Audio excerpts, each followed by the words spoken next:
Hey everyone, I'm Jana Stafford with Vic Magazine, and today I'm joined by Jason Kranick, President of Fluor's Production and Fuels Business Line, and Jim Craig, Senior Engineering Management Advisor at Chevron. Jason and Jim are talking to us today about an upcoming conference for the Association of the Capital Projects Engineering and Construction Community, but we're going to use its acronym today, ECC. Jason serves as this year's chair on the executive board of director for ECC, and Jim serves as vice chair. Jason and Jim, thank you so much for joining Vic Magazine today. We appreciate it. Thanks for having us. Thank you, Jana. Well, let's get started, shall we? ECC is holding its annual Fall Perspectives Conference at the JW Marriott Hill Country in San Antonio this year from September 7th to the 10th. My understanding is that this is ECC's 54th annual conference. Congratulations on that. That's a big win. Yeah, and thanks, Jana. It's absolutely outstanding to think that we've been doing this over 50 years. Really, it's fantastic. And it's a lot of, I'll just say, it's probably the hardest working board that Jim and I have ever been a part of. It's pretty exciting stuff. That's great. Jason, can you tell us what this year's conference will focus on and some of why this topic was chosen? Yeah, absolutely, Jana. So in previous years, we would have these interesting themes, right? In 2020, Jim, we said we were going to move from talk to traction and the intentional action required by owners to kind of form this collaborative environment for successful project delivery. And then last year, we went to performing while transforming and what it took to execute during this global pandemic and then evolving for tomorrow. This year, we said we're going to keep it really simple. We're actually going to just pick one word. It's going to be inspire. And we're going to focus on change, leadership, and innovation. And frankly speaking, we think that by keeping it simple, by focusing on those three areas and understanding what companies are doing, what our industry is doing in those three areas, it's going to create that positive and energizing environment that's going to make our conference really exciting. And when you look at our speaker slate, and you look at the forum topics, which we'll talk about later, you'll kind of see how it all fits together. And then I think the best part is we're going back to San Antonio.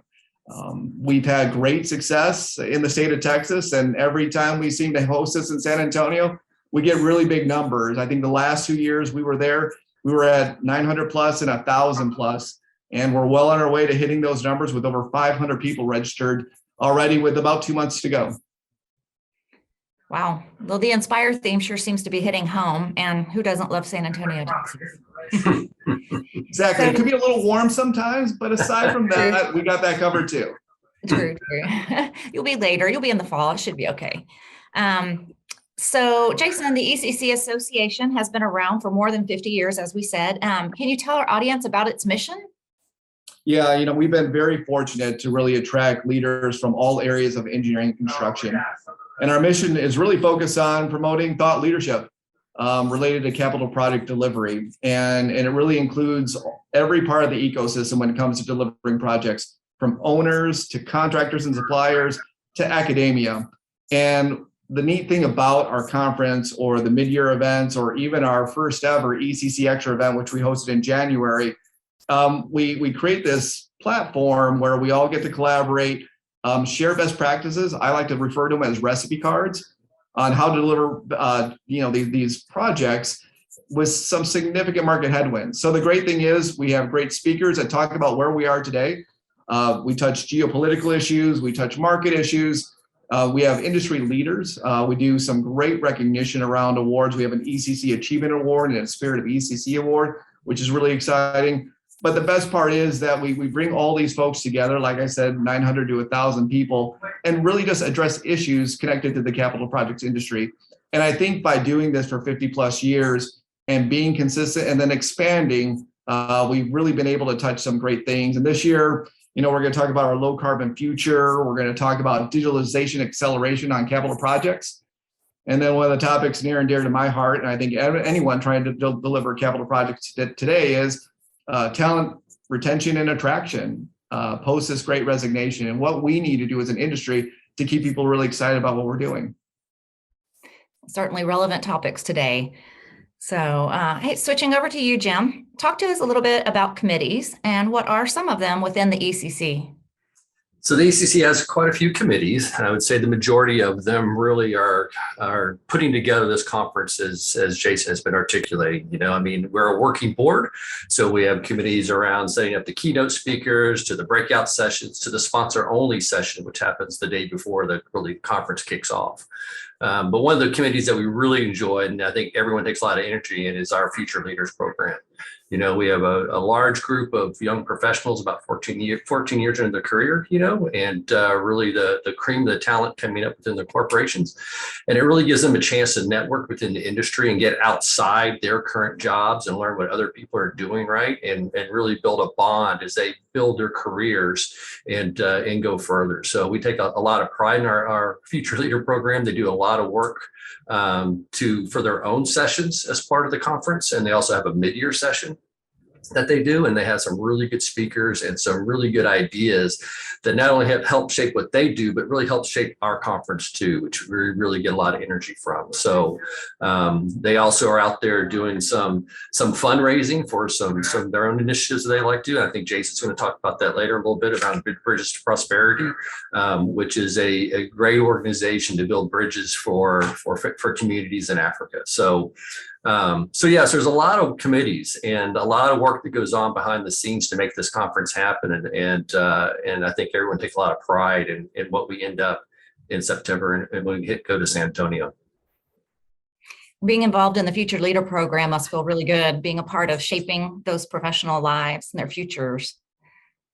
Yeah, no, it's really nice. I mean, we get a lot of good feedback, and Jason, you can talk about it a little bit too if you like, 'cause I know you have a lot of energy for this, because we get a lot of good feedback from them, and they progress their careers. You can see how they'll start as a future leader as part of the board, and you'll see some of them take positions like Jason. He could have the president, right? You see them not only evolve in the ECC organization, but you also see them evolve within their corporations and industry in general. Yeah, I just want to build on that. I think what Jim said is exactly right, Jen. If you looked at half of our board today, at least half of them are actually future leaders from 2006, 7, 8. It's just incredible because you you feed that pipeline, I guess, of talent. You keep people really excited about staying in this capital projects industry. And then they want to stay connected to the association, which is really fantastic. And I think that's what makes the program so neat, is that each sponsor company brings in 3 individuals. So each year you get to nominate a future leader. And I think by maintaining that network, we have about 150 or so in the program today. We've graduated over 700 in this program. It's really kind of, an industry leading program that I think makes it so attractive. Jim, can you talk to us about some of this year's conference sessions and the speakers? Not sure if I need to. Jason covered a lot of it earlier, but Yeah. no, I mean, we work hard. Like I said, the committees work really hard to bring in the body of keynote speakers as well as breakout sessions, right? And we have some really good keynote speakers from academia, all the way through industries, as well as published authors, right? We have Peter Zayon coming in, looking at geopolitical impacts, of our industry, right? Which we had him back in Colorado Springs at the Broadmoor, and we had a huge positive response from him. So we brought him back.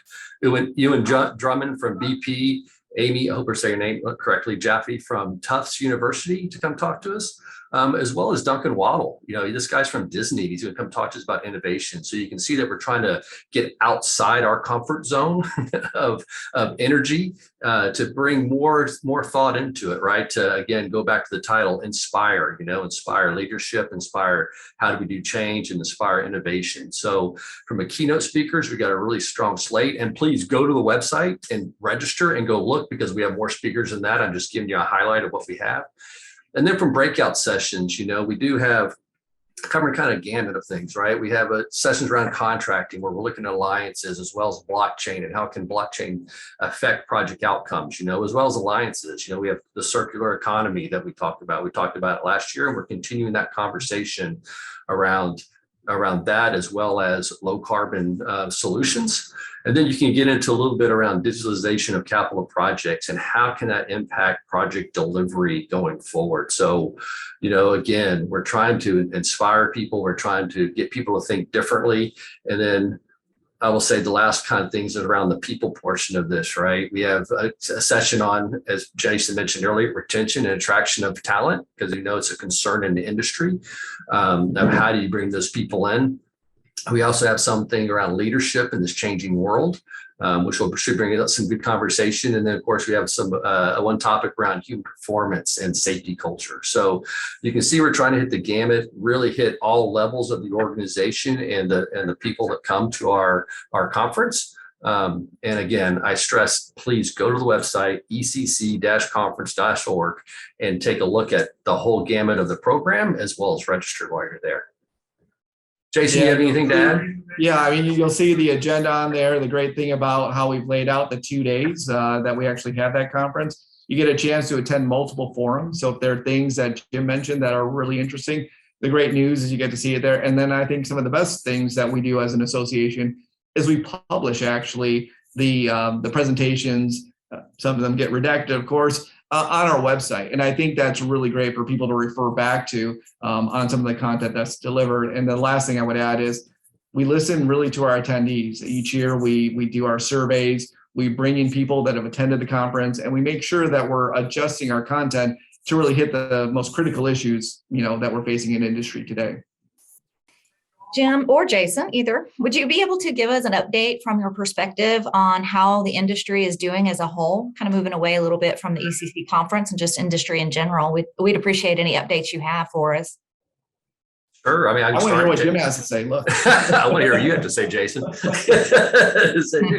mean, I think the industry in general is looking at how can it change, right? In the current conditions we have. We've gone through a pandemic, right? We've got all these inflationary concerns. We have supply chain issues, right? We have the energy transition in front of us, right? So I think there's a lot of work going on in that space to figure out, how can we go execute projects with, capital discipline? How can they be competitive? How can they be predictable? How are we making the right decisions, on what we're going for, be it something oil and gas or a product, right? It's just, I think there's a lot of searching going on right now to see what is that right answer to get us there. I think you have the intersects of digital out there and innovation. That's a big disruptor about it. And that's trying to say, how do you integrate these into your execution planning now, right? I mean, we were used to big oil and gas companies, and we're not very progressive in that world, but we're trying to learn quickly on the run of how can we utilize these tools again to make our projects competitive and make us predictable going forward. So I think there's a lot of change going on. And that's why I personally like the theme of inspire, because we're trying to inspire change in our industry. We're trying to make our industry more attractive to people coming out of college, right? And bring them in so we can keep that innovative thinking going on and help continue to mature where we're going as an industry. Jason, do you have anything you'd like to add in this space? Yeah, I would just add, and it was a big surprise for me, Jim and Jenna, that I didn't expect to see. But when there was really this big push around energy transition projects, and we're involved in quite a few of them right now, whether it's carbon capture, hydrogen, renewable fuels, whatever it may be. We saw that some of the people that left the industry, I'll just say for adjacent industries, and I won't name company names or whatever it may be, we saw them actually coming back to this capital projects industry because they saw the Chevrons, the Exxon Mobils, the Dows, others actually looking at projects to build projects that could actually help them achieve these net zero or decarbonization goals that they're setting out. So they actually saw how capital projects were kind of leading the path to a net zero. And it was just really interesting response. And it was primarily those people in that 10 to 15 year experience range, where they were good enough with their resume to really go to any market or industry, but felt like we were kind of making the biggest change. And I'll just tell you, just in one space in carbon capture alone, the amount of activity that we're seeing from, I'll say 50 inquiries in 2021 to over 50 halfway through this year, just kind of gives you a feel, Jana, of how many folks and companies are looking at hitting these net zero and decarbonization goals that they've set out, which makes it really exciting. I think that's a little bit about changing the narrative. And when you say inspire, I think that's what we're seeing that keeps us excited. Now, that doesn't mean that the mega projects and other developments aren't really important, but we definitely are focusing on the things that are, I'll say, front of mind right now to attract talent and keep talent in our industry. Jason and Jim, let's wrap this interview up. And I'm going to go ahead and throw out the registration link again. It's ECC-conference.org. And we've certainly enjoyed having you both on today. It's been super informative, and I really enjoyed hearing all of the update on industry as well. So as always, we are most grateful for our audience. Please like and share this recording with colleagues. And for more industry news, videos, webinars, and podcasts, visit bicmagazine.com. And remember, it's what we do together that counts.